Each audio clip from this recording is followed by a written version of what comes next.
ഇന്ന് നമ്മൾ പോകുന്ന ഒരു സാധാരണ അമ്പലത്തിലേക്കല്ല. ശരിക്കും പറഞ്ഞാൽ പണ്ട് കാലത്ത് എപ്പോഴോ കാടിൻ്റെയും പച്ചപ്പിൻ്റെയും ഒക്കെ നടുക്ക് ഒരു തുരുത്തിൽ ഒളിച്ചിരുന്ന ഒരിടം. അതെ, കാട്ടിൽ മേക്കാതിൽ ദേവീക്ഷേത്രത്തിലേക്കാണ് ഈ പോകുന്നത്. ഐതിഹ്യങ്ങൾ കൊണ്ടും പ്രകൃതിയോട് ഇണങ്ങി നിൽക്കുന്ന പ്രത്യേകത കൊണ്ടും ഈ ക്ഷേത്രം എന്നും ഭക്തസാന്ദ്രമാണ്. അമ്പലത്തിൻ്റെ ഒരു സൈഡിൽ കായലും മറ്റേ സൈഡിൽ കടലുമാണ്. ഇങ്ങനെ കായലിൻ്റെയും കടലിൻ്റെയും നടുക്ക് ശാന്തമായ ഒരു അമ്പലം കാണാൻ തന്നെ ഒരു രസമാണ്. ഇവിടുത്തെ പ്രധാന പ്രതിഷ്ഠ ഭദ്രകാളിയാണെങ്കിലും അമ്മയെ എല്ലാവരും കാണുന്നത് വാത്സല്യം ചൊരിയുന്ന ഒരു അമ്മയെ പോലെയാണ്.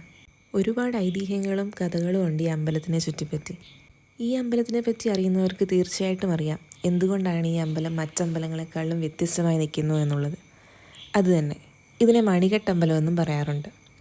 നമ്മുടെ ആഗ്രഹങ്ങൾ സഫലമാകാൻ വേണ്ടി ഇവിടെ ഒരു മണി കെട്ടി പ്രാർത്ഥിച്ചാൽ മതിയത്രേ. പണ്ട് വൃശ്ചിക മഹോത്സവ സമയത്ത് കൊടിമരത്തിൽ നിന്നും താഴെ വീണ ഒരു മണി പൂജാരി പേരാലിൽ കെട്ടിയപ്പോൾ അദ്ദേഹത്തിൻ്റെ ജീവിതത്തിൽ വലിയ ഐശ്വര്യം ഉണ്ടായത്രേ. അങ്ങനെയാണ് ഈ ആചാരം തുടങ്ങിയത് എന്നും ഒരു കഥ കേൾക്കാറുണ്ട്.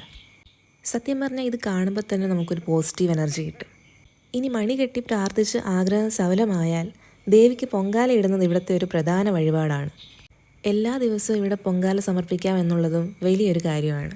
പൊങ്കാല ഇടുന്ന അമ്മമാരൊക്കെ അവിടെ വരുന്ന മറ്റ് ഭക്തർക്കും അവരുടെ പ്രസാദം കൊടുക്കുന്നത് ഞാൻ കണ്ടിട്ടുണ്ടായിരുന്നു. പിന്നെ ഓരോ പ്രാവശ്യം ഇവിടെ വരുമ്പോഴും ഞാൻ ഒരു വട്ടം പോലും മിസ്സാക്കാത്ത ഒരു സ്ഥലമാണ് ഇവിടുത്തെ കടൽ തീരം. എന്താണെന്നറിയില്ല, ഭയങ്കര ശാന്തവും പോസിറ്റിവിറ്റിയും എനിക്കിവിടെ ഫീൽ ചെയ്യാറുണ്ട്.